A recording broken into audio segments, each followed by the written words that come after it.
Hey guys, sorry about the first part of the video. The lighting is not good. Cannot see actually the sphere here because of the reflection. I'll be using a darker pencil. This is a 4B. Okay, we continue with the conducting sphere. So we further assume that our sphere has a radius of r. Okay, this is a radius big R, and then the charge. Okay, we charge the sphere. Then we charge the sphere positive. So when it charge a sphere, because it is conductor, okay, so the charge can actually move around. So the furthest they can move is at the surface. See, they are at the surface, and I assume that the total charge is Q. Okay, the total charge is Q. So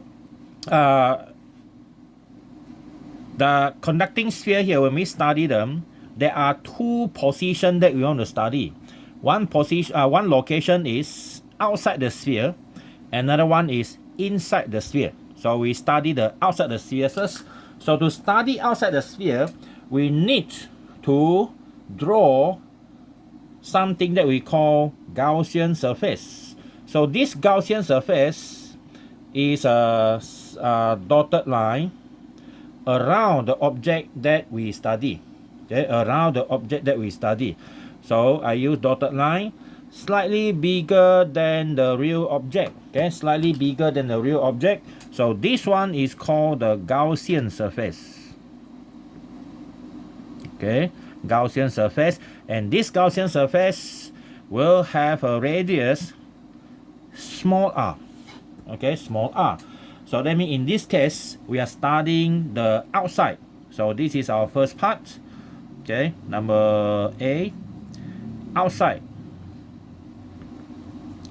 the sphere. Okay, outside the sphere. So outside the sphere, we have radius where small r is larger than big R. All right, so that is a condition here. So now, under this condition, now we want to apply Gauss law. Okay, from Gauss law, we know that the change of flux is equal to the charge enclosed. The charge enclosed in what? The volume inside the Gaussian surface, and then divide by epsilon naught. But from the previous things that you already learned, okay, from this one, let me find it, the flux. Okay, the flux. So from the flux there, we have this formula. Still remember or not? This one. Okay, from the flux E dot A, which is EA cosine theta. But in our case here, we simplify it to be only E times A, because all the electric field line coming out from the surface is going to cut through the surface at 90 degree or perpendicular. So let's see for example one of the electric field come out. This electric field point out E, okay, and then at the same location there is another thing, which is the surface area vector. You see, your surface area vector and the electric field vector is at an angle theta equal to 0. So your cosine 0 is going to be 1. So that is the maximum effect. Okay, the maximum effect. So now we are going to change that into E dot A. Okay, E dot A is equal to Q enclosed divided by epsilon naught, and then our E dot A is EA only, because the cosine 0 is already equal to 1. So we have Q enclosed divided by epsilon naught, and then we want to find the electric field actually. So electric field multiplied by surface area. What is the surface area? The surface area of the Gaussian surface. Okay, Gaussian surface. And Gaussian surface, this one is a sphere with a radius of small r. So we have 4 pi r square. That is a sphere's surface formula. So we move this one over to that side. E is equal to 1 over 4 pi, the constant we put all together, and then we have charge enclosed, okay, divide by r square. But what is our charge enclosed? Our charge enclosed is, what is the total charge inside this Gaussian sphere? The total charge is Q. See or not? It is Q. So we have 1 over 4 pi epsilon naught Q over r square. So this is our first formula, okay? And if you look at this formula carefully, this is actually the same as a formula to calculate electric field from Coulomb's law, okay? From Coulomb's law. So except we use the K, okay? So if this is replaced by some other constant, this is actually the K. So your 1 over 4 pi epsilon naught is actually equal to K, the value that we know it as 8.99 10 to the power 9, okay, Newton meter square per Coulomb square. All right, so that is the constant K as we know, okay, as long as these things are in vacuum, or in free space. All right, so that's a formula that we have here. So we know that E is inversely proportional to the square of the electric field. Now the next one, now we are talking about inside the sphere, that is the B. Inside the sphere, we are still under that one, conducting sphere. So now I need to draw another sphere, same radius, okay, same radius, right, and same charge also, okay, same charge, okay, same charge. So we assume that the charge stay at the surface because they are conductor. The furthest they can go is a surface, and this sphere has a radius big R. And now we want to study the inside. What happened to the electric field inside? So I'm going to draw another smaller sphere, a Gaussian surface, because you're studying the inside. So you have to study the draw a Gaussian surface to draw the inside. So now I have a smaller dotted sphere here, okay, a smaller dotted sphere. Hopefully you can see that. And then this smaller dotted sphere has a radius of small r, like the one before, except now this Gaussian surface is inside the physical surface. Now this is our Gaussian surface, our new Gaussian surface, okay, and in this case our r is smaller than the big R. That is our condition. And then these two conditions still apply. The surface area vector A and the E is still pointing in the same direction. They are parallel to each other, so theta is 0, cosine theta is equal to 1. Now by using Gauss law,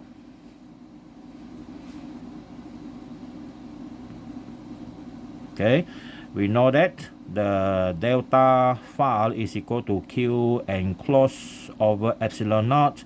Our E A equal to Q enclosed over epsilon naught. And then what we have here is our E multiplied by 4 pi r square is equal to, what is the charge enclosed inside this smaller sphere? Because all the sphere are already at the surface, inside here got no charge. So that means the charge inside this Gaussian surface is 0. So it gives us 0 electric field. So that means, surprisingly, inside a conducting sphere, even though the surface is charged, or you are throwing charge at the surface, there is no charge inside the sphere, and there is no electric field inside. You are neutral inside, okay, no electric field. So that is the scenario for a conducting sphere, okay, for a conducting sphere. So next is the graph, okay, the graph of electric field against our distance from the center of the sphere. So we will draw the sphere, okay, we will draw the sphere, and after that we will look at the condition of the electric field. So let's assume our sphere is here. This is our sphere, okay, and that is the center of the sphere. So we're going to put the center as the origin of the electric field. Okay, the origin of the electric field. And this is the distance. You are away here. So this one is a 0, 0 here. And the vertical value is the magnitude of your electric field. Now, again, assume this here is the R. So that means if I draw a line to this location, this one is the radius R. Okay, this one is the radius R. So what happened is, from 0 to R, that one is the inside of the sphere. And then when R become larger, when the small r here become larger than this big R, this is outside the sphere. Inside the sphere, we know that there is no electric field at all. So it is all 0 here. This is all 0 electric field because of this. So the graph here will be all 0. And then when you go outside, if you look at the equation here, your E is inversely proportional to the square of the distance. The further you go, the smaller is your value E. So that means our graph is a curve going down. Of course, it has a maximum value here. Let's say this one here. And then it's going to start to go down. Okay, like a curve, like this. Okay, so this one is our graph for E against R. Why? Because here, this is 0.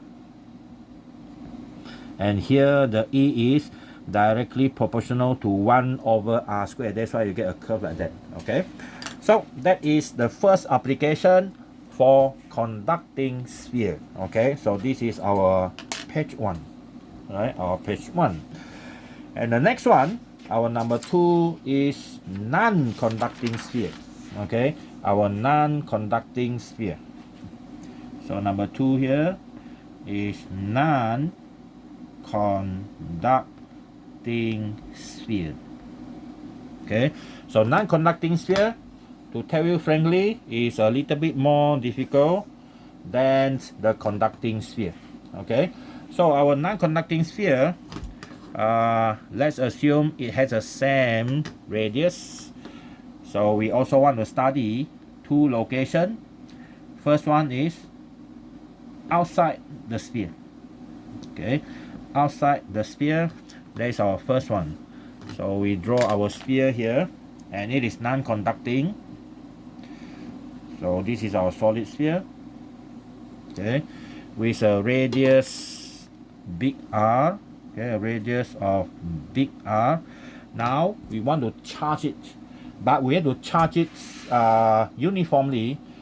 Since this is a non-conducting sphere, so that means the charge cannot move around. So if the charge cannot move around, we assume that we can charge it uniformly so that every location has the same density of charge. Everywhere has a density of charge which are the same. So I can draw further here, got some more, this one, and here, and here. So as long as you have the same volume, the amount of charge is the same. So we will assume further here, which is this one, the charge, the volumetric charge density. Okay, the volumetric charge density.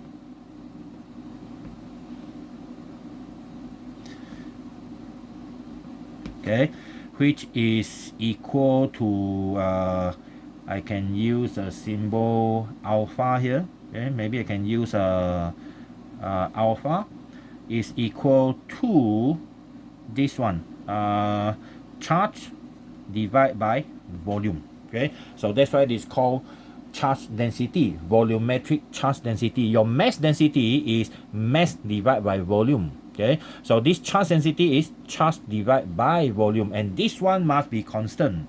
It is a constant, so that we can use it to our non-conducting sphere. And then since we are studying outside the sphere, so I need to draw another surface area which is called the Gaussian surface area. Okay, Gaussian surface area.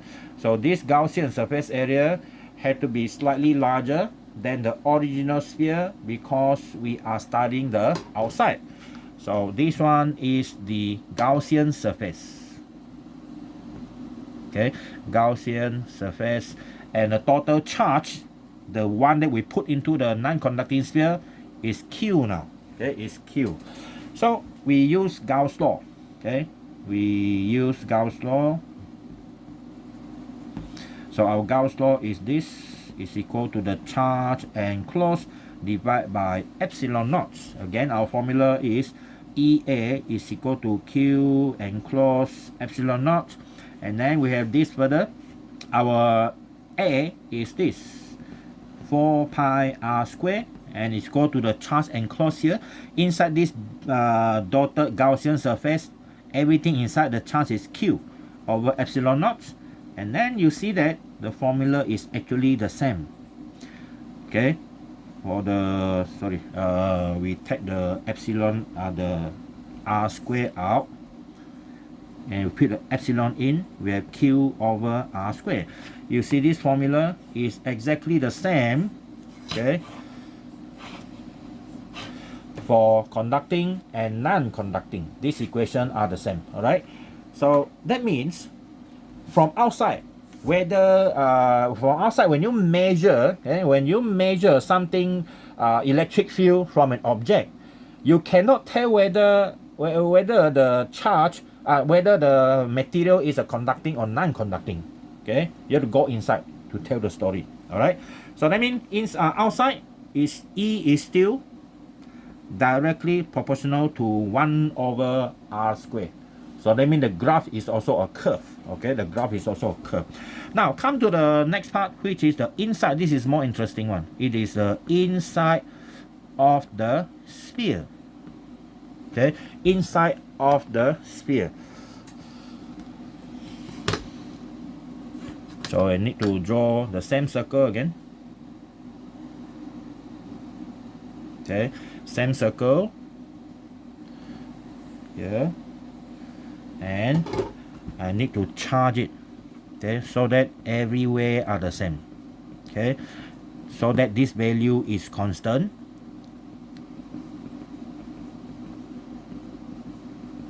Okay, so the total charge here, okay, the total charge, the entire charge here is Q, and then the same thing, the radius is big R, okay, big R.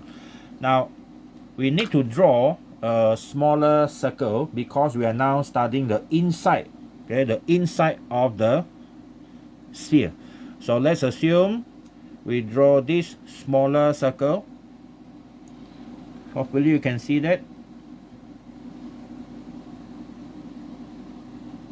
Okay, so I have a smaller circle here. Okay, this smaller circle has a smaller radius. Okay, it has a smaller radius, small r. Okay, small r. But the charge inside now, this charge inside is different. The charge inside here, I will use a green color here, is Q prime. Okay, I will use Q prime. Okay, the Q prime is the charge inside this smaller Gaussian surface. Okay, so this one is our Gaussian surface. Means that the R is smaller than big R. Here forgotten. This one is R bigger than big R. Okay, so our volumetric, first we need to find the Q prime. What is the value of the Q prime? But we know one thing. The big circle, the big sphere and the small sphere supposed to have the same volumetric charge density. They are the same. So that means if I assume the smaller sphere has a charge density of alpha prime, the smaller sphere, this value must be the same as the volumetric charge density of a bigger sphere, which is alpha. So since the smaller sphere is alpha prime, our value is Q prime over smaller volume, which is 4 pi r squared. Okay, smaller volume, smaller sphere, smaller radius. And then for the big one, it is total charge Q divided by the big volume, which is 4 pi big R square. So we can see that we have a ratio here. So that means our 4 pi can cancel. So our Q prime is equal to R square. Oh, sorry. Our volume, sorry, my mistake. Okay. This volume is not 4 pi, this surface area. Not enough coffee. Okay, rub that one off, but I cannot delete the video. Okay, our volume for the smaller one is 4 over 3 pi small r cube. And then the big one is 4 over 3 pi big r cube. See that? But we can still cancel the 4 over 3 pi.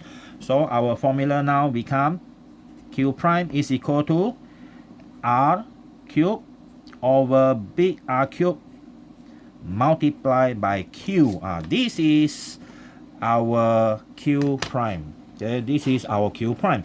That means the total charge cover inside the smaller sphere. See or not?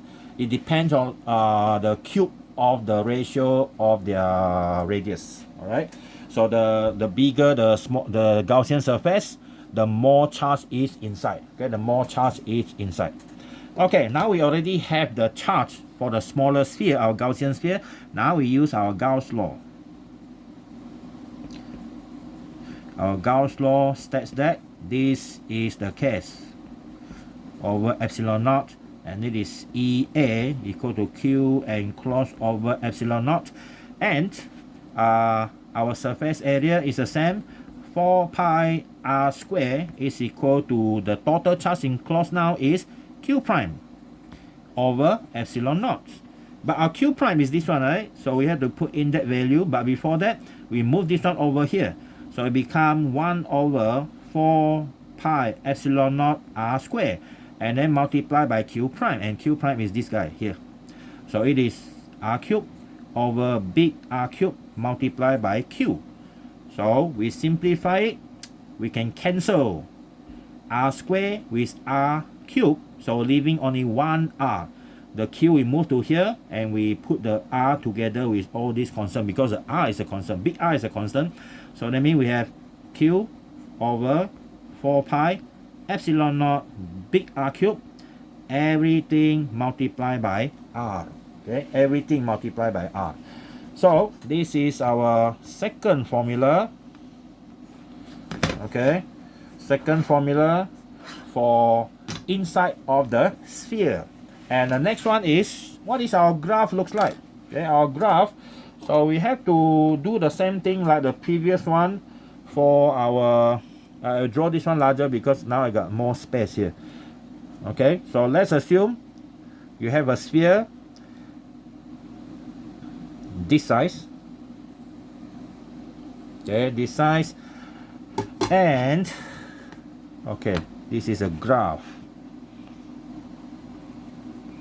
of E against R. Okay, the graph of E against R.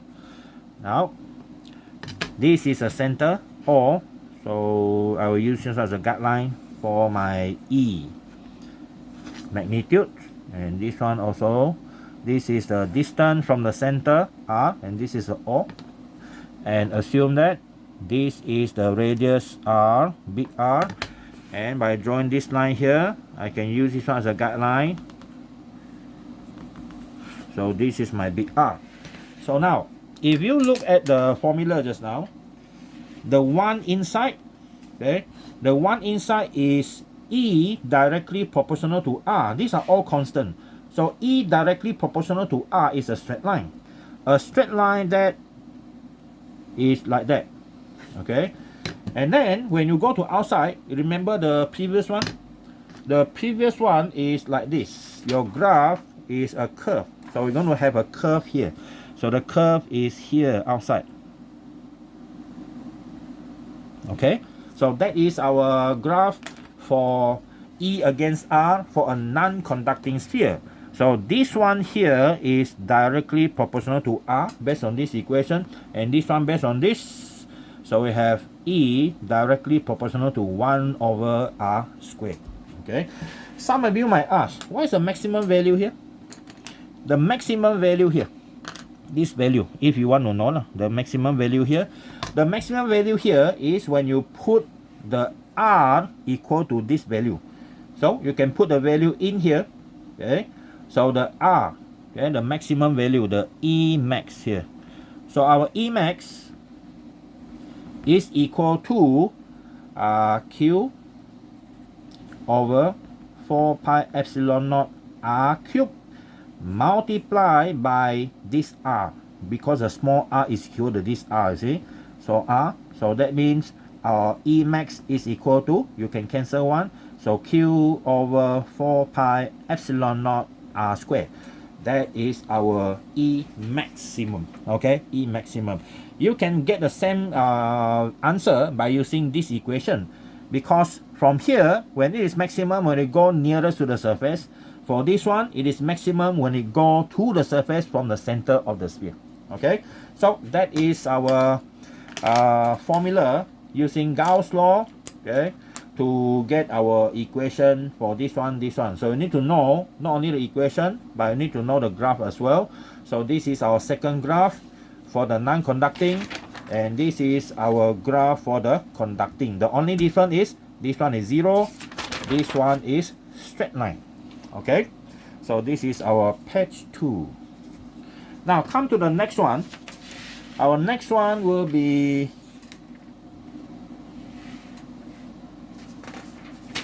long and thin rod, conducting rod. Okay, that is our third application. Okay, long, thin, conducting rod. Okay, long, thin, conducting rod. All right, so that is our third application. So we're going to draw a long, thin, conducting rod. So we're going to use this one to get our conducting rod here. So this one might be too small, so I use this one here. Okay, all right, that is my cylindrical cross section conducting rod. Normally we choose cylindrical rod. Normally you refer to circular rod, right? Okay, so how long is the rod? We are not sure, but we assume that is very, very long, because I already say long, thin. Thin means the diameter of the rod must be small compared to the length of the rod. So we assume this is the length of the rods, L, and this is the diameter, 2R.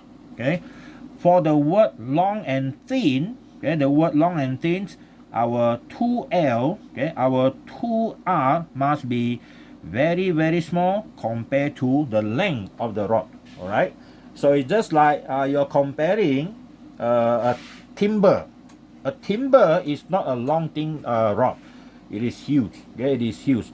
But